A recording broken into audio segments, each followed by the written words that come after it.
আসসালামু আলাইকুম বন্ধুরা, সবাই কেমন আছেন? আশা করি সবাই ভালো আছেন। তো আজকে ভিডিওতে আমি দেখিয়ে দিব আপনাদের ফোন মেমোরি থেকে এসডি কার্ডে কীভাবে ভিডিওগুলো নেবেন। তো ভিডিওগুলো নেওয়ার জন্য আপনারা চলে যাবেন ফাইল ম্যানেজারে। ফাইল ম্যানেজারে আসার পর আপনারা উপরে দেখতে পাচ্ছেন ওয়াল ফাইলস, এখানে ক্লিক করবেন। ক্লিক করার পর দেখতে পাচ্ছেন উপরেরটা হলো আমার ফোন মেমোরি, নিচেরটা হলো আমার এসডি কার্ড মানে মেমোরি।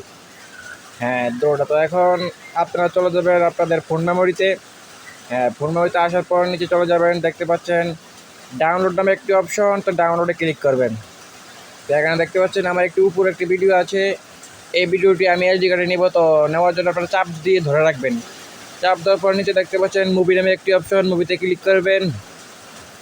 ক্লিক করার পর উপর দেখতে পাচ্ছেন অল ফাইলস নামে একটি অপশন, এটাতে ক্লিক করবেন। ক্লিক করার পর নিচে আপনি এসডি কার্ডে ক্লিক করবেন। এসডি কার্ডে ক্লিক করার পর আপনারা যে ফাইলে নিতে চান সেই ফাইলে ক্লিক করবেন। আমি মিউজিকে ক্লিক করলাম। ক্লিক করার পর আপনারা নিচে দেখতে পাচ্ছেন ফেস নামে একটি অপশন, এটাতে ক্লিক করবেন। ক্লিক করার পর দেখতে পাচ্ছেন আমাদের ভিডিওটি এসে পড়েছে, আমাদের এসডি কার্ডে এসে পড়েছে। তো এখন আপনারা আবারও দেখিয়ে দিচ্ছি আপনাদেরকে। এসডি কার্ডে ক্লিক করছি। ক্লিক করার পর দেখতে পাচ্ছেন মিউজিকে আমার ভিডিওটা চলে এসেছে। তো এভাবে আপনারা আপনাদের ভিডিওগুলো আপনাদের ফোন মেমোরি থেকে এসডি কার্ডে নিয়ে যাবেন।